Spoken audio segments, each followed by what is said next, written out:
రెడ్డి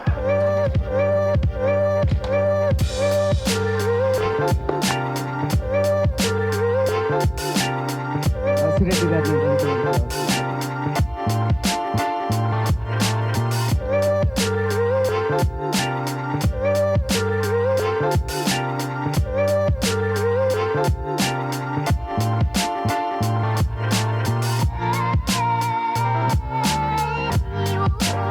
నమస్కారాలు. ఇక్కడ విచ్చేసిన మీడియా మిత్రులకు మరియు ఫ్రెండ్స్ ఎవరైతే వచ్చారో, ఫ్యాన్స్, హీరో ఫ్రెండ్స్ చాలామంది వచ్చినట్లున్నారు.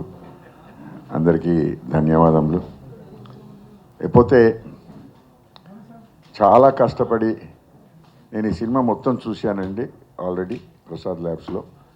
చాలా కష్టపడి ఎంతో ప్రయత్నం చేసుకుంటూ వివిధ రోల్స్లో మన గోపాల్ గారు యాక్ట్ చేయడము, అది మోహన్ గౌడ్ గారు చెప్పినట్ల అదొక రెక్కడు 14 డిఫరెంట్ రోల్స్. పాటలు చాలా బాగా ఉన్నాయి, మీరు అందరూ విన్నారు. దేశభక్తి గేయాలు ఉన్నాయి. సో ఈ సినిమా తప్పనిసరిగా ముందు మంచి కలెక్షన్స్ ఇస్తాయని చెప్పని ఆశిస్తూ, చూస్తుంటే మీరు సినిమాలో చూస్తుంటే ఎంతోమంది మన దేశ పౌరులు 50 సంవత్సరాల లోపలనే, చాలామంది 20 కొంచెం దాటిన తర్వాత 40 లోపలనే చాలామంది చనిపోయారు, పెద్దోళ్ళు. ఒక్కరిద్దరు మాత్రం 50 ఏళ్ళు దాటారు. సో చూస్తుంటే చాలా బాధాకరంగా ఉంటుంది. ఎంతోమంది త్యాగాలు చేసి మన దేశానికి స్వతంత్రం తీసుకొచ్చిన తర్వాత ఈరోజు కూడా మనం ఇంకా కొట్టుకుంటూనే ఉంటున్నాము. అది మంచిది కాదు, భవిష్యత్తుకు మంచిది కాదు. సో అందరినీ వేడుకునేది ఏంటంటే, భారత్ మహాన్ హై, జై భారత్, జై Bhagat Singh. Thank you sir. దేశం కోసం భగత్ సింగ్. నేను కింద నడుచుకుంటూ వస్తుంటే దేశం కోసం అని చూశాను. అంటే నేను ఆయన ఇన్వైట్ చేశారు, నన్ను సినిమా తీసాను సార్, ఆడియో ఫంక్షన్ ఉంది రావాలంటే. పేరు ఏంటని, అదే మీ పేరు కాదు, మీ పేరు నాకు తెలుసు అని చెప్పి, ఆయన పేరు టైటిల్ కూడా అడగలే. వస్తాను, నువ్వు మీ సినిమా కాబట్టి డెఫినెట్గా వస్తా అని చెప్పి కింద వస్తుంటే టైటిల్ చూశాను. టైటిల్ చూసి ఓకే, ఈ రోజుల్లో కూడా ఈ టైటిల్ పెట్టి సినిమాలు తీస్తున్నారు అనిపించింది పైకి వస్తూ. దెన్ సాంగ్స్ చూశాను, ఆయన ఇంటెన్షన్ ఏంటో అక్కడికి అనిపించింది సాంగ్స్లో. గత 10 ఏళ్ళుగా చాలామంది వస్తున్నారు. ఎందుకు వస్తున్నారు ఆ సినిమా తీస్తాకంటే మా ప్యాషన్ అంటున్నారు. ప్యాషన్ అనే మీనింగ్ అంతమంది తెలుసో లేదో నాకు తెలియదు, కానీ నాకు తెలిసి 90% ఆఫ్ దెమ్ ప్యాషన్ అంటే మీనింగ్ తెలియదు. ప్యాషన్ అనేది ఫ్యాషన్గా వాడతారు. సినిమాలు తీస్తాకి 10 ఏళ్ళ నుంచి వస్తున్న ప్రొడ్యూసర్లు కానీ ఎవరైనా కానీ. Most probably this is what passion is. 90% అంటే ఆయన ఎప్పటి నుంచో ఉన్నారు ఇండస్ట్రీలో. ఇండస్ట్రీ ఎప్పటి నుంచి ఉన్నారు, ప్రొఫెషనల్గా లాయర్ అయి ఉండి ఆయనకి ఎప్పటి నుంచో సినిమా మీద మమకారంతో అంతకుముందు చేసి, తర్వాత థియేటర్లు కొని థియేటర్లు అని చెప్పి రన్ చేసి ఇవన్నీ తెలుసు. ఈ సినిమా చూసినాక ఆయనకున్న ప్యాషన్ ఏంటో ఇక్కడ కనపడుతుంది. This is passion. Rest all is commercial and money. గత 10 ఏళ్ళుగా అదే నడుస్తుంది. సో దాంట్లో ప్యాషన్ అనే పదం వాడి చాలామంది పెద్దలని చిన్నలని ఎవడైనా కానీ ఒక ప్యాషన్గా అది వాడుతున్నారు. So they are not truthful to that. So I should first appreciate Ravindra Gopal గారు for making this film on that basis. ఆ బేసిస్లో మీరు చేసినందుకు సార్. డబ్బులు వస్తాయా రావా అనేది ఈ ఇండస్ట్రీ వాటి ఎవడో చెప్పలేము, కానీ డెఫినెట్గా రావాలని కోరుకుంటాం అందరం మీలాంటి వాళ్ళకి. ఎందుకంటే ఇంకో 10 తీస్తారేమో ఇట్లాంటివి అని చెప్పి. ఓకే, కానీ so keeping all that aside, వాళ్ళ అబ్బాయి గారు కూడా యాక్ట్ చేశారు. గుడ్. ఎంగేజ్లో అతను వచ్చి అతను చేయటం అనేది, ఇట్లాంటి సినిమాల్లో చేయటం అనేది వాళ్ళ అదృష్టం. ఎందుకంటే ఫాదర్ ఉన్నారు కాబట్టి ఆయన చేయగలిగాడు. ఆయన నిజంగా అదృష్టం అది. పోతే ఇప్పుడున్న ఆయన 14 క్యారెక్టర్లు ఏవైతే ఉన్నాయో, బ్రిటిష్ వాళ్ళని మనం ఎదుర్కొంటాక లేకపోతే మన దేశాల నుంచి పంపించడానికి ఆ క్యారెక్టర్స్, ఆ మనుషులు పుట్టారు, ఆ క్యారెక్టర్స్ని డిపిక్ట్ చేశారు. మోస్ట్ వాళ్ళు బ్రిటిష్ వాళ్ళు వెళ్ళిపోయి ఎన్ని సంవత్సరాలు అయింది సార్ ఇది ప్రొఫెసర్ గారు? మనకి 76 సంవత్సరాలు అయిపోయింది. 76 సంవత్సరాలు కూడా మన దేశం అట్లాగే ఉంది. ఇంకా వాళ్ళు పోయారు తప్పక ఇప్పుడున్న రాజ్యాంగం అన్ని అట్టగా ఉన్నాయి. సో మోస్ట్ ప్రాబబ్లీ ఇట్లాంటి క్యారెక్టర్లు మళ్ళీ పుట్టాలేమో ఇప్పుడున్న సంస్థని క్లియర్ చేయడానికి, ఇప్పుడు జనరేషన్స్కి. అట్లీస్ట్ ఇప్పుడు జనరేషన్ చాలామందికి గాంధీ గారు అంటే ఎవడో తెలియదు. అట్లాంటి జనరేషన్ ఇవాళ రోజున ఎంత రుద్దినా కానీ నిజంగా చాలామందికి అప్పుడప్పుడు యూట్యూబ్ ఛానల్లో వస్తుంటాయి, మీకు గాంధీ గారు ఉన్నారు తెలుసా, నెహ్రూ గారు తెలుసా అని కొన్ని వస్తుంటాయి, షోలు చేస్తుంటారు. 90% తెలియదు అంటారు వాళ్ళు. అది ఇప్పుడు జనరేషన్. సో ఇట్లాంటి జనరేషన్కి ఇట్లాంటి సినిమా తీసి మన స్వాతంత్రం హీరో మూలంగా వచ్చింది, ఇప్పుడున్న సిచ్యువేషన్ కరెక్ట్ చేసుకోవాలంటే మీరు కూడా అటు తయారవ్వాలని చెప్తే బాగుంటుందని నా ఉద్దేశం. థ్యాంక్స్ అండి, మోస్ట్ ఆఫ్లీ అట్లాంటిది ఏమైనా వస్తుందేమో అని చెప్పి. Thank you very much. Wish you all the best అండి, మీకు మీ టీం మెంబర్స్ అందరికీ all the very best. Thanks. Thank you Damu గారు. ఆయన ఆ డిస్ట్రిబ్యూటర్ నుంచి, ఆ ప్రస్థానం నుంచి రియల్ ఎస్టేట్ అని, తర్వాత ప్రొడ్యూసర్ అని, తర్వాత ఇవాళ ఎగ్జిబిటర్ అని, సో అన్ని విభాగాల్లోకి వచ్చి 35 సంవత్సరాలుగా ఆ సినిమా మీద ప్యాషన్ అలాగే కంటిన్యూ చేస్తూ ఇవాళ సినిమా డబ్బుల కోసం సినిమా తీయాలి అంటే ఒక 6 ఫైట్లు, 6 సాంగ్లు, భూమి బద్దలిపోతుంది, ఆకాశం ఎరిగిపోతుంది, అది ఇదని ఒక బీభత్స కాండలు చేస్తే చాలా డబ్బులు వస్తాయి. కానీ అలా కాకుండా ఇవాళ ఒక దేశం కోసం త్యాగం చేసిన మహోన్నతుల క్యారెక్టర్లు చేస్తూ వాళ్ళందరినీ మళ్ళా భావి తరాలకి గుర్తు చేసేటట్టుగా ఇవాళ ఒక అద్భుతమైన సినిమా దేశం కోసం చేశారు. డెఫినెట్గా రవీంద్ర గోపాల్ గారికి అభినందనలు. సో రవీంద్ర గోపాల్ గారు ఈ చేసిన ప్రస్థానంలో చాలా కన్నిగంటి హనుమంత్ గారు చూసినా, లేకపోతే అల్లూరి సీతారామరాజు గారు చూసినా, వీరపాండ్య కట్టబ్రహ్మణం చూసినా, వీళ్ళందరినీ చూసుకుంటే మనకు దేశంలో నేతాజీ సుభాష్ చంద్రబోస్కి ఒక్కరికే డెత్ డే లేదండి. ప్రతి ఒక్కళ్ళకి చనిపోయిన రోజు ఉంది. చనిపోయిన రోజు లేని ఏకైక లీడర్ ఎవరంటే సుభాష్ చంద్రబోస్. సో వాళ్ళందరినీ స్మరిస్తూ ఇప్పుడు మొన్న 75 సంవత్సరాలు జరిగిన తర్వాత లాస్ట్ ఆగస్టు 15 నుంచి డెఫినెట్గా భారతదేశంలో ఉన్న అందరి పౌరులకి కొంత దేశభక్తి పెరిగింది. ఆ పెరిగిన దాంతోనే ఒక అఖండ సూపర్ హిట్ అవటం కానీ, తర్వాత కాశ్మీర్ ఫైల్ సూపర్ హిట్ అవటం కానీ, తర్వాత కార్తికేయ 2 అవటం కానీ, ఇదంతా పౌరుల్లో కొంచెం ఆ దేశభక్తి మూడ్ వచ్చింది. ఆ దేశభక్తి మూడ్ని ఇచ్చేస్తూ ఇలాంటి ఒక సినిమా తీసి ఈ సినిమాని మళ్ళీ భావితరాలకి వీళ్ళందరూ ఉండాలని చెప్తూ ఆయన కొడుకు ఒక రకంగా ఫ్యామిలీ మొత్తం ఈ సినిమా ఇండస్ట్రీ కోసం వాళ్ళు చేసిన దీనికి డెఫినెట్గా ఈ సినిమా ఒక మంచి సినిమాగా, ఒక అద్భుతమైన సినిమాగా ఈవెన్ ఓటీటీ ప్లాట్ఫామ్స్ కానీ థియేటర్స్లో కానీ అన్ని బ్రహ్మాండంగా ఆడాలని మనస్ఫూర్తిగా కోరుకుంటూ సెలవు తీసుకుంటాం. గోపాల్ గారు చాలా చెప్పాలి గోపాల్ గారి గురించి. ఎస్పెషల్లీ ఫస్ట్ ఏంటంటే నాకు పాస్ట్ సెవరల్ ఇయర్స్ నుంచి తెలుసు. ఆయన నేచర్ ఏంటంటే జనరల్గా ఎవరినైనా క్వశ్చన్ చేస్తాడు. ఎస్పెషల్లీ ఇక్కడ జనరల్ బాడీలో కానివ్వండి, నేను ఒక సెక్రటరీగా కూర్చున్నప్పుడు నన్ను కానివ్వండి క్వశ్చన్ చేస్తూ ఉంటాడు. సో ఆయన నేచర్ ఏంటో అనేది సినిమా ద్వారా పూర్తిగా అర్థమైంది. 14 క్యారెక్టర్లలో అన్ని క్వశ్చన్ చేసే క్యారెక్టర్సే.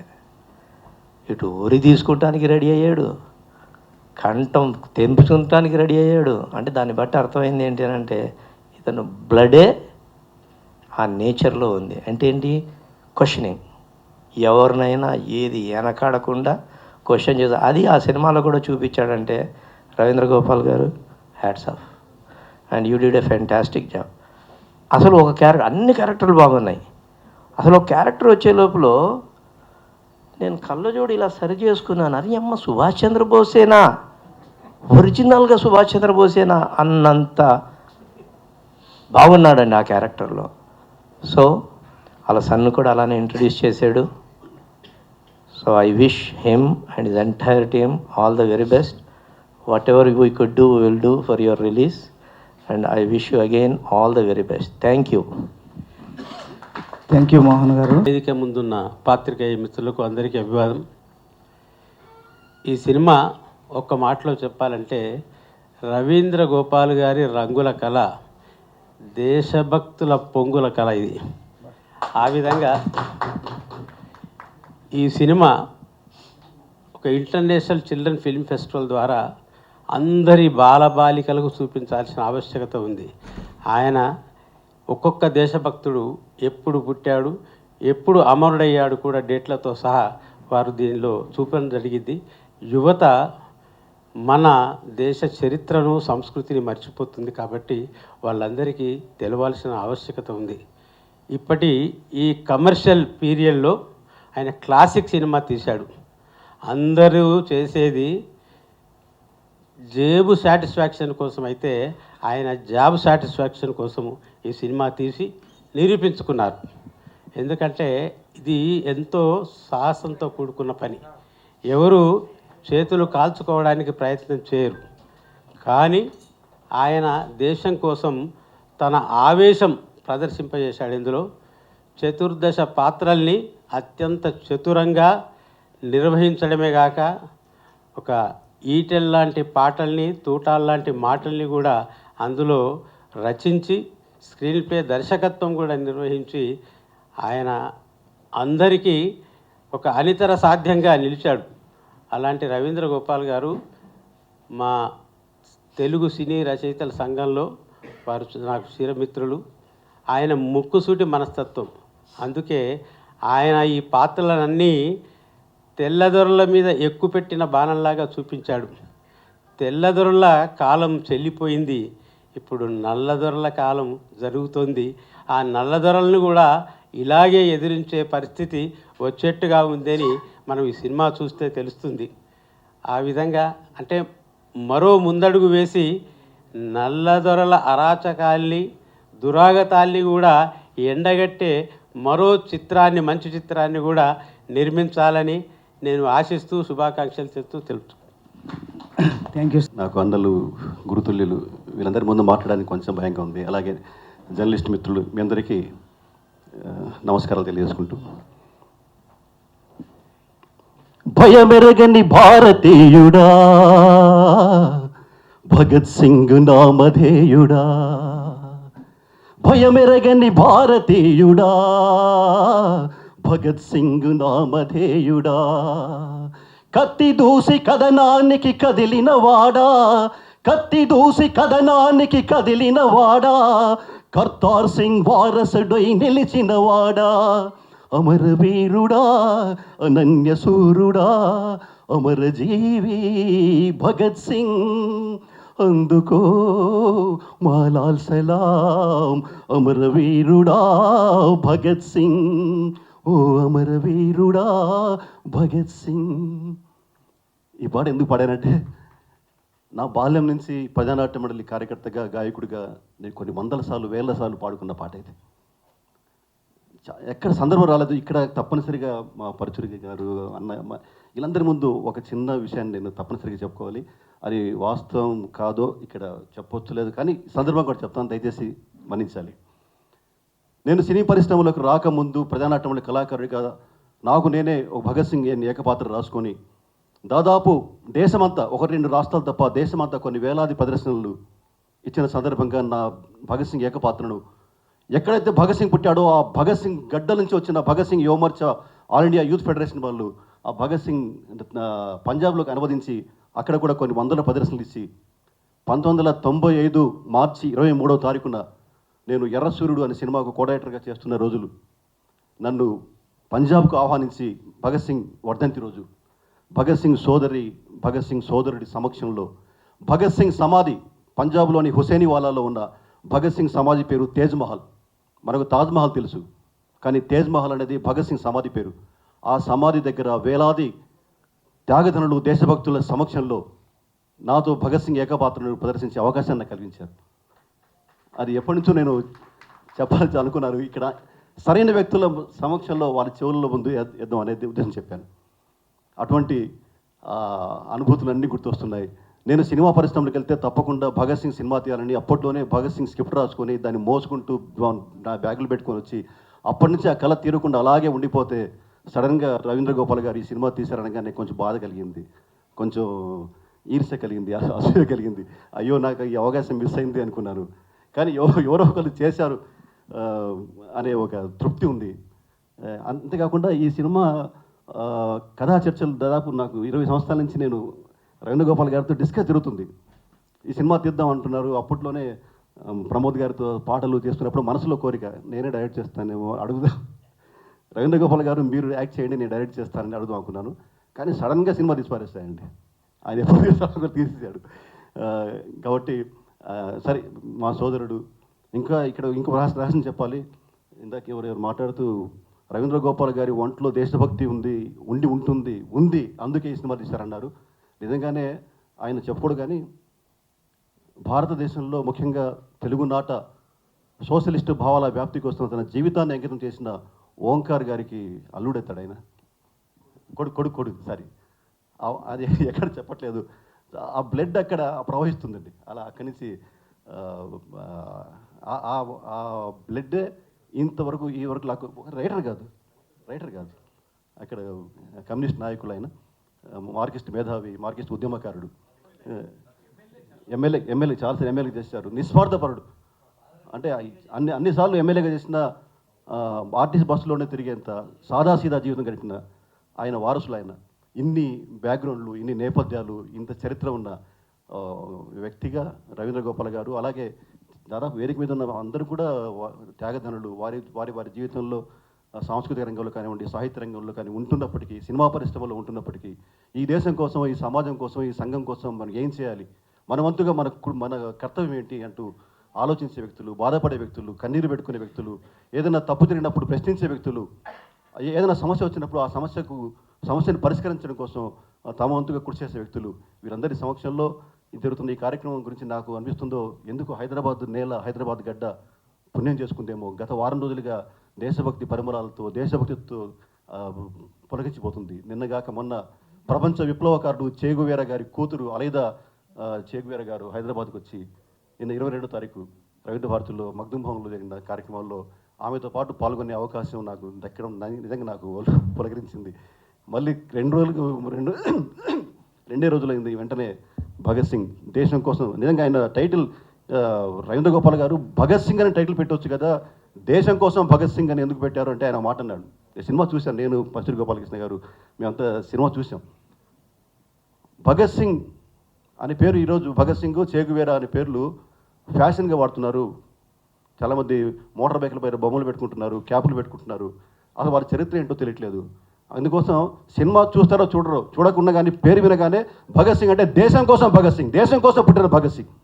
ఎక్కడో పుట్టి ఎక్కడో పెరిగి ముందు గులాముల్లా వంగి సలాములు కొట్టుకుంటూ ఈ దేశంలో అడుగుపెట్టి రవి అస్తమించని బ్రిటిష్ సామ్రాజ్యాన్ని స్థాపించాలని కలలు గంట బ్రిటిష్ ముస్కర్లను ఈ దేశ పొలిమేరల నుంచి తరిమి కొట్టడం కోసం చిరు ప్రాయంలోనే 23 సంవత్సరాల చిరు ప్రాయంలోనే చిరు నవ్వుతో ఉరికొయ్యను ముద్దాడిన భగత్ సింగ్ చరిత్రను ఈ దేశ ప్రజల ముందుకు తీసుకెళ్లాలని ఒక సత్సంకల్పంతో నా ఆస్తి పాస్తులు పోయినప్పటికీ కూడా, నేను సంపాదించిన సర్వం పోయినప్పటికీ కూడా ఈ సినిమా తీయడమే నా లక్ష్యం, నా ధ్యేయం, అందుకోసమే ఈ సినిమా తీస్తున్నానని చెప్పారు ఆయన. అందుకు ఆయనకు సినిమా పరిశ్రమ తరఫున, ప్రజానాట్యం తరఫున, మనందరి తరఫున రెడ్ సల్యూట్, లాల్ సలాం తెలుపుకుంటూ థ్యాంక్ యూ. ముఖ్యంగా ఈరోజు ఒక మంచి చిత్రానికి అంకురార్పణ జరిగి అది మన ముందుకు వస్తున్న సందర్భంలో మిత్రుడు ప్రమోద్ శర్మ పిలవడం జరిగింది. మంచి అభిరుచి ఉన్న మ్యూజిక్ డైరెక్టర్ ప్రమోద్ శర్మ చాలా మంచి సంగీతం అందించుంటారు. అలాగే ఒక ట్రెండీ అని కోవలోకి వెళ్తున్న తరుణంలో ఒక మంచి భక్తి, దేశభక్తి వాళ్ళలో దాని ఇంపార్టెన్స్, మనం ఎటు వెళ్ళినా అదొకటి గుర్తు చేసుకొని మనం ఎలా ఈ స్థితిని అనుభవిస్తున్నామని తెలియజేయడానికి కొంత మనకు గతం తెలియాల్సిన అవసరం ఉంది. అది మనందరికీ మరోసారి స్ఫురణ చేస్తూ రవీంద్ర గోపాల్ గారు చేసిన ఈ ప్రయత్నం మంచి ఫలితాలు సాధించి మరిన్ని మంచి చిత్రాలు నిర్మించే విధంగా ఉండాలని మనస్ఫూర్తిగా కోరుకుంటూ థ్యాంక్ యూ వెరీ మచ్. ధన్యవాదాలు. ఈ యొక్క సినిమా తీయటం అనేది నిజంగా ఒక ధైర్యం. ఇప్పుడున్న పరిస్థితుల్లో దేశం కోసం భగత్ సింగ్ ఒక కమ్యూనిస్టు భావజాలంతో తీస్తున్నటువంటి ఈ సినిమాకి నిజంగా రవీంద్ర గోపాల్ గారిని అభినందించాలి. అదేవిధంగా ఈ యొక్క సినిమాకి సంగీతాన్ని అందించినటువంటి మా ప్రమోద్ శర్మ, నేను ఆల్రెడీ ఈ సినిమా చూశాను, ఈ పాటలు విన్నాను. చాలా అద్భుతంగా కంపోజ్ చేసి చాలా గొప్పగా చేశాడు. నిజంగా వారికి అభినందనలు తెలియజేస్తూ, ఈ యొక్క దేశం కోసం అనే సినిమా పేరు వినగానే నాకు ఒక పాట, ఒక 20 సంవత్సరాల క్రితం నేను రాసుకున్న పాట, ఒక పల్లవి పాడి వినిపించాలనిపించింది. ఓ స్వతంత్ర భారతమా, నా స్వరాజ్య దేశమా, ఓ స్వతంత్ర భారతమా, నా స్వరాజ్య దేశమా, కష్టాలు కన్నీళ్ళు చివరికి మిగిలాయా, సిరి సంపదలు కలిగిన తల్లని అందరూ అంటున్నారమ్మా. ఎక్కడ దాచావో మరి ఎవ్వరు దోచారో, ఎక్కడ దాచావో మరి ఎవ్వరు దోచారో. ఓ స్వతంత్ర భారతమా, నా స్వరాజ్య దేశమా. 80% మంది కడుపేదలుగా ఉన్నారు, 20% మంది ధనవంతులుగా వెలుగుతున్నారు. కుళ్ళిన శవాల గుంపటిలోన ఒరుగుతున్నారు ఎందరో. మేడలు మిద్దెలు గద్దెలనెక్కి కులుకుతున్నారు కొందరు. ఓ స్వతంత్ర భారతమా. ఇది నేను 20 సంవత్సరాల క్రితం రాసుకున్న పాట. ఈ సందర్భంగా థ్యాంక్ యూ సార్. వేదిక మీద ఉన్న పెద్దలందరికీ, మీడియా మిత్రులందరికీ, నేను పిలవగానే వచ్చినటువంటి ప్రతి ఒక్కరికి కూడా నా నమస్కారం. ముఖ్యంగా దేశం కోసం సినిమా గురించి ప్రతి ఒక్కరూ చెప్పారు. కానీ ఈ దేశం కోసం సినిమా చేయడానికి ప్రొడ్యూసర్ గారు ఎలా చేశారు, ఎలా అతను కష్టపడ్డ విధానం, దీని గురించి నేను ప్రత్యక్షంగా స్టార్టింగ్ స్క్రిప్ట్ వర్క్ నుంచి కూడా చూస్తూ వస్తున్నాను. దేశం కోసం సినిమాలో 7 సాంగ్స్ ఉన్నాయి, ప్రతి ఒక్కరు విన్నారు. సాంగ్స్ ఎలా ఉన్నాయి ఏంటి అనేటువంటిది సో మీరే చెప్పాలి సాంగ్స్ విన్న తర్వాత ఆ సాంగ్స్ యొక్క అభిప్రాయం. రవీంద్ర గోపాల్ గారు, సో రవీంద్ర గోపాల్ గారి గురించి చెప్పాలంటే ఇందులో 18 క్యారెక్టర్స్ చేశారు, 14 క్యారెక్టర్స్, 14 క్యారెక్టర్లు. అసలు 14 క్యారెక్టర్లు ఒక్క మనిషి చేయడం ఏంటి అనుకున్నా నేను స్టార్టింగ్లో. సినిమా రికార్డింగ్ చేసేటప్పుడు చూశాను, అంటే ఒక్కొక్క క్యారెక్టర్ వస్తున్నది. అల్లూరి సీతారామరాజు, తర్వాత భగత్ సింగ్, చిన్నప్పటి భగత్ సింగ్ నుంచి కూడా సార్ చేయడం అనేటువంటిది ఇందులో. తర్వాత వాళ్ళ బాబు ఆజాద్గా వాళ్ళ బాబు చేయడం అనేటువంటిది ఈ సినిమాకు సెకండ్ హైలైట్. అసలు ఆజాద్గా చాలా బాగా చేశాడు అతను. సో రవీంద్ర గోపాల్ గారు చేసినటువంటి ఈ 14 క్యారెక్టర్స్ లోపల అల్లూరి సీతారామరాజుగా చాలా బాగా సెట్ అయ్యారని నేను అనుకున్నాను. తర్వాత సార్ చెప్పినట్టుగా సుభాష్ చంద్రబోస్ చూడగానే అసలు సడన్గా సుభాష్ చంద్రబోస్ ఇలా రాగానే అరే భగత్ సింగ్ ఇమీడియట్గా సుభాష్ చంద్రబోస్ అయ్యాడేంటి అనిపిస్తుంది మనకు. అంత చక్కగా అన్ని క్యారెక్టర్లను రవీంద్ర గోపాల్ గారు దగ్గర ఉండి మేకప్ అంటే డైరెక్షన్ చేసుకుంటూ యాక్ట్ చేయడం అనేటువంటిది చాలా కొంచెం కష్టతరమైనటువంటి విషయం. సో సార్ డైరెక్షను, ప్రొడక్షను, అంటే ప్రతి చిన్న చిన్న ఈవెన్ పిన్ టు పిన్ అతనే చూసుకోవాలి. చూస్తూ కూడా దేశం కోసం అనేటువంటి మూవీని ఇంతవరకు తీసుకొచ్చి రేపు నెక్స్ట్ మంత్ రిలీజ్ కొరకు దీన్ని ముందుకు తీసుకెళ్ళడం అనేటువంటిది నిజంగా హ్యాట్స్ ఆఫ్ రవీంద్ర గోపాల్ గారు. సో ఇంత మంచి సినిమాకు సంగీతం చేయడానికి నాకు అతను అవకాశం ఇచ్చినందుకు, అంటే స్టార్టింగ్ నుండి సారథి నాగమనాయుడు మూవీ దగ్గర నుంచి కూడా ప్రతి మూవీకి నేనే మ్యూజిక్ చేస్తున్నాను. సార్ నాకు చాలా మంచి మిత్రుడు, ఫ్రెండ్, తర్వాత గురువుతో సమానం నాకు అతను. ఇంత మంచి సినిమా అవకాశం ఇచ్చినటువంటి రవీంద్ర గోపాల్ గారికి థ్యాంక్స్ అండి. వచ్చిన ప్రతి ఒక్కరికి కూడా పేరు పేరున నమస్కారాలు తెలుపుకుంటూ సెలవు తీసుకుంటున్నాను. Thank you. కృష్ణ గారు, బసిరెడ్డి గారు, దామోదర్ ప్రసాద్ గారు, ప్రసన్న గారు, వడ్లపట్ల గారు, బాబ్జీ గారు, వీళ్ళందరూ నాకు మంచి మిత్రులు, నా శ్రేయోభిలాషులు. ఈ సినిమా గురించి నా గురించి నేను చెప్పడం కంటే మా వాళ్ళు చెప్పిందే బాగుంది. సో ఈ సినిమా తీయడం, ఎందుకు తీశాను, ఎందుకు చేశాను అనేది నేను ఒక కసితో చేశాను. ఇది ఒక కసితో చేశాను. సో ఒక మంచి సినిమాని చేయాలనుకున్నాను, చేశాను. నా గురించి నేను చెప్పడం కంటే మా వాళ్ళు చెప్పడమే మంచిది. మీడియా మిత్రులకు, నేను పిలవగానే వచ్చినటువంటి పెద్దలకు, మీ అందరికీ నా నమస్సుమాంజలు, నమస్తే. వేదిక ముందున్న ఆహూతులకు అభివందనం. పాత్రికేయ మిత్రులందరికీ హృదయపూర్వక నమస్కారం. ఈరోజు మా సోదరుడు రవీంద్ర గోపాల్ ఒక సాహసం చేసి, అంటే భగత్ సింగ్ అంటేనే సాహసం అండి. సాహసం చేసి ఒక అద్భుతమైన చిత్రాన్ని నిర్మించి మేము అందరం చూసామండి ఆ చిత్రాన్ని. దాన్ని ఇవాళ ఆడియో రిలీజ్ పెట్టుకుని మీ అందరి ముఖత ప్రజలకు అందించాలన్న కోరికతో ఈ సభను ఏర్పాటు చేసుకున్నాడు. నాకు ఆ గెటప్లన్నీ చూడగానే నాకు ముందు మా ఎన్టీ రామారావు గారు గుర్తొస్తారండి. ఎందుకంటే అన్ని వేషాల్లో ఆయన్ని ఊహించుకుంటూ ఉంటాం మేము ఎప్పుడు కూడా. మేజర్ చంద్రకాంత్ అని అన్నగారి ఆఖరి సినిమా, అన్నగారితో మా ఆఖరి సినిమా కూడా అదే. అందులో ఇప్పుడు వీరు వేసిన వేషాలు ఛత్రపతి శివాజీ గారండి, ఇవన్నీ కూడా అన్నగారు అల్లూరి సీతారామరాజు, వీరపాండి కట్టబొమ్మన, ఇవన్నీ ఉన్నాయండి. నా దైవం ఎన్టీఆర్ అని మొన్నే ఒక చిన్న పుస్తకం, అంటే ఆయన చరిత్ర కాకుండా ఆయనకి నాకు మధ్య ఉన్న అనుబంధాలు మాత్రమే. నేను సినిమా రైటర్ని అవ్వాలని 80లో ఆయన్ని కలిసిన దగ్గర నుంచి 96లో ఆయన నిష్క్రమించడానికి ముందు ఆఖరిసారి నాతో ఫోన్లో మాట్లాడిన అంతవరకు ఉన్న జ్ఞాపకాలని నా దైవం ఎన్టీఆర్ అని మొన్నే పంపించానండి. నవచేతన వాళ్ళకి వీళ్ళందరూ పుస్తకాలు పంపించాను. అందులో ఈ అల్లూరి సీతారామరాజు గెటప్ ఇవన్నీ ఉన్నాయండి, దాంట్లో వేసాను. దాంట్లో కొన్ని అన్నగారి ఇది చూస్తాను నాకేమనిపిస్తుంది అంటే, నా జీవితంలో నేను 5 అడుగులు 4 అంగుళాల హైట్ రండి. ఫస్ట్ టైం బీఎస్సీ చదువుతున్నప్పుడు city science college, government city science college అంటారండి, మూసీ నది పక్కన ఉంటుంది. అందులో నేను వేసిన మొట్టమొదటి వేషం వీరపాండి కట్టబొమ్మనండి. అసలు నేను అలా పొట్టిగా కనపడగానే ముందు ఆడియన్స్ నవ్వారు.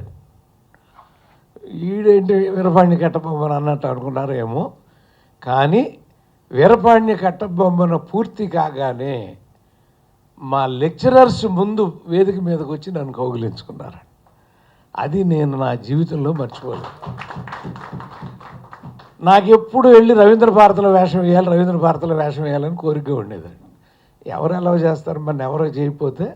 మా అన్నయ్య వాళ్ళు ఏదో నాటకం వేస్తారంటే అందులో ఈ వీరపాండి కట్టబొమ్మన ఒక నాకు చిన్న అవకాశం ఇవ్వండి, 10 నిమిషాలు ఏకపాత్ర అంటే మా అన్నయ్య వాళ్ళందరినీ ఒప్పించి ఇచ్చేయండి. నాగేశ్వరరావు గారు కింద కూర్చుని ఉన్నారు, చూస్తున్నారు. ఆయన పైన చేస్తా అలా ఏదో డైలాగ్ ఇలా అనేసరికి గొలుసు తెగిపోయిందండి. చూడండి, ఇక్కడ తెగలేదు, రవీంద్ర భారతిలోనే తెగింది. ఎక్కడ తెగాలో అక్కడ తెగింది. ఇప్పుడు వీడి పరిస్థితి ఏంటి, ఎదురుగా ప్రేక్షకులు గొల్లు నవ్వుతున్నారు. ఆ డైలాగ్ చెప్తానే అలా అలా అలా అలా తిప్పి దాన్ని అలా క్యాచ్ చేశారండి. వాళ్ళే స్టాండింగ్ ఓవేషన్ ఇచ్చారండి. ఇదే ప్రేక్షకులకి మనకి ఉన్నటువంటి అనుబంధం, అదే బ్రదర్. మనం భయపడకూడదు, మనం ధైర్యంగా ఉండాలి. మనను వాళ్ళు ఆశీర్వదిస్తారు అన్న నమ్మకంతో ఉండాలి. ఆ నమ్మకంతోనే మనం ఎప్పుడైనా ముందుకి రావాలండి. అలా ఇవాళ మా వాడు సాహసం చేశాడండి. రామారావు గారు 3 దానవీర సూరకర్ణ అంతే. మేము కొంచెం అతిథి గెటప్పులతో 5 వేయించాం. ఈయన ఆయన దశావతారాలని ఆయన 10 వేస్తే ఈయన 14 వేషాలు వేసాడండి. ఏమనాలి మా వాడిని అసలు అంటే, తన మీద ఉన్న తన విశ్వాసం అండి. మనిషి ముందండి, మీ అందరికీ ఒకటే చెప్తానండి, ఇంత అనుభవంతో 50 సంవత్సరాల అనుభవంతో చెప్తున్నానండి, ముందు మిమ్మల్ని మీరు నమ్ముకోండి. ఎవడో ఏదో మాట్లాడుతూ ఉంటాడండి, ఆ మాటలు చెవికెక్కితే మనం కుంగిపోతూ ఉంటామండి. ఎవడి మాట పట్టుకోకుండా ఐ కెన్ రీచ్ దేర్, నేను అక్కడికి వెళ్ళగలను అని విశ్వాసంతో మీరు మనసులో అనుకోండి. ప్రతి మనిషి వెళ్ళి తీరతాడు. ఇది వాస్తవం వాస్తవం వాస్తవం. కష్టే ఫలి అన్నారండి మన పెద్దలు. ఇవాళ చెప్పలేదు కదా ఆ మాట, ఈనాడు రాసిన మాట అది, కష్టే ఫలి అని. కష్టపడిన వాడు ఫలితాన్ని అనుభవిస్తాడు, చూస్తాడు, అందుకుంటాడు అని. అయితే ముందు నాకేమనిపిస్తుందంటే, మొన్న అక్కడ సినిమా చూసినప్పుడు, అబ్బా మా రవీంద్ర గోపాల ఈ 14 వేషాలు వాళ్ళ అబ్బాయితో వేయించి వాళ్ళ అబ్బాయి వేసిన 2 ఈయన వేస్తే బాగుండేదే అనిపించిందండి నాకు. కానీ ఆయన చేస్తే బాగుంది అని ఇందాక మీరు గమనించి ఉంటారండి. 7 పాటలు చూసాం మనం. పాటలు నటించేప్పుడు లిప్పు మీద కాన్సన్ట్రేషన్ పడిపోయి ఎక్స్ప్రెషన్స్ మిస్ అయిపోతూ ఉంటాయండి చాలామంది ఆర్టిస్టులకి. ఎక్కడ మిస్ అవ్వకుండా నటించాడండి ఆయన. అంటే మామూలు భాష కాదు కదండి, అది స్వతంత్ర పోరాటానికి సంబంధించిన భాష. మామూలు మన మాట్లాడుకుంటే మనసుగతి ఇంతే అంటే మన మాటే, మన అందరం పలికేయగలం, ఈజీగా లిప్పేయగలం. కానీ అలాంటి పదజాలం వచ్చినప్పుడు, ఒక స్వరాజ్య పోరాటానికి సంబంధించిన పదజాలం వచ్చినప్పుడు దానికి లిప్పిస్తూ తదనుగుణంగా అభినయాన్ని మిస్ అవ్వకుండా ఉండటం అనేది అతి అద్భుతమైనటువంటి ప్రక్రియ.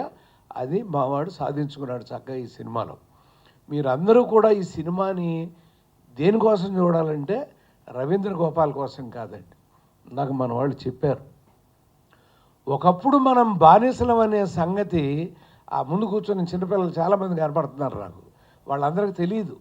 బానిసల వాట్ ఈజ్ మెంట్ బై బానిస అని అడుగుతారు. ఇప్పుడు వాళ్ళని అడిగితే మనం అంటే బానిస అంటే ఏంటో తెలియదు వాళ్ళకి.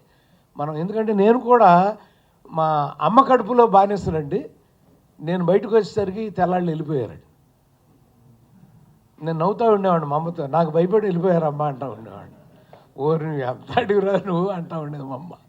అంటే అసలు ఆ కష్టాలు అనుభవించినటువంటి వాళ్ళు, ఆ కన్నీళ్లు అనుభవించినటువంటి వాళ్ళు ఆ తరం ఇప్పుడు చాలా తక్కువ మంది ఉండి ఉంటారు. కానీ వాళ్ళు ఎవరైనా కనుక ఈ సినిమా చూస్తే ఆ కన్నీటితోనే ఈయన అభినందిస్తారండి. అబ్బా మంచి మహాయోధుడి సినిమా చూపించావయ్యా మాకు అని.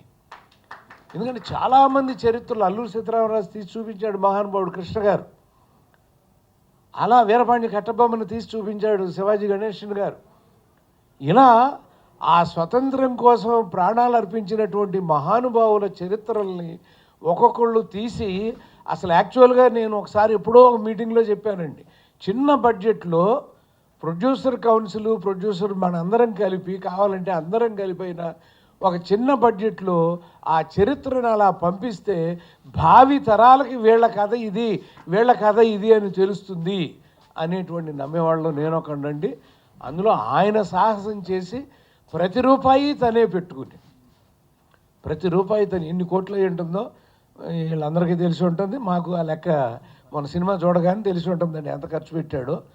అది ఎందుకు ఖర్చు పెట్టావు, నువ్వు నటుడు అని ప్రపంచానికి తెలియజేయాలనా?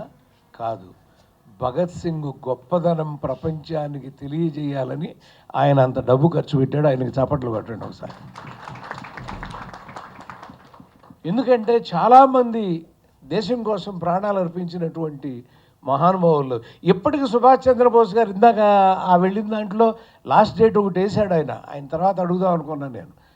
ఏదో విమాన ప్రమాదంలో పలానా రోజు వెళ్ళిపోయారని కొంతమంది చెప్తారు, ఆయన సజీవుడే అని కొంతమంది సుభాష్ చంద్రబోస్ అనుయాయులు నో డెత్ డే అని ఇందాక చెప్పాడు ఆయన. అలా నమ్మరండి, ఆ డేట్ నమ్మరు, ఏదో అలా తప్పించేశారు అని అంటారు. కానీ అలాంటి మహానుభావులు వాళ్ళ చరిత్రలు నిజంగా అన్నగారు ఆ మేజర్ చంద్రకాంత్లో ఆ 5 పాటల్లో చేస్తున్నప్పుడు మా ఒళ్ళు పులకరించిపోయిందండి ఆ పాట చూసి. ఆయన కూడా కౌగులించుకుని మరీ అభినందించాడండి, నా జన్మ ధన్యం అని. ఎందుకంటే మళ్ళీ ఆయన ఆ వేషాలు ఇప్పుడు వేలేరు వచ్చి వెనకాల ఒక శివాజీగా మళ్ళీ వేషం వేయగలరు ఆయన. కృష్ణ గారు వేద్దాం అనుకున్నారు, పాపం శివాజీ ఎంత ప్రేమించారో ఘట్టమనేని కృష్ణ గారు. ఆ శివాజీ గణేషన్ గారి వేషం ఆయన వేయలేకపోయారు.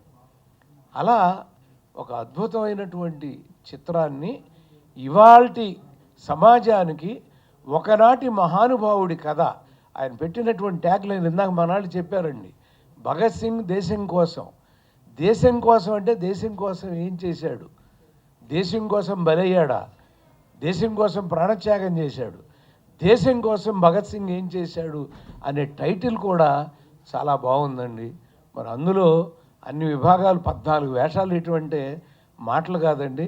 నిజంగా ఎలా చేశాడో ఆయన అనుభవంలో చెప్తాడేమో అనుకున్నాను. ఆయన చాలా క్లుప్తంగా 2 నిమిషాల్లోనే చెప్పేసి ముగించేసాడు దాన్ని. నిజంగా hats off to you Ravindra Gopal గారు. మీరు మా రచయిత సంఘంలో మా ఉపాధ్యక్షులు అయినందుకు మేము గర్వపడుతున్నాం. ఇంత చక్కటి సినిమాని ఈ రోజున ప్రపంచానికి అందించి, దయచేసి అందరూ కూడా ఈ భగత్ సింగ్ దేశం కోసం అనే సినిమాని చూడండి, చూసి ఆయన్ని ఆశీర్వదించండి అని కోరుతూ పెద్దలందరి దగ్గర నేను సెలవు తీసుకుంటున్నాను. నమస్కారం. చంద్రశేఖర్ క్యారెక్టర్ వేశాను. ఈ సినిమా మొత్తం 1947 బ్యాక్డ్రాప్ మీద ఉంటుంది. త్వరలో థియేటర్స్కి వస్తుంది. అండ్ ఇక్కడికి వచ్చిన అందరికీ నమస్కారం అండి. Thank you. డైరెక్ట్ థియేటర్లో కలుగుతాం.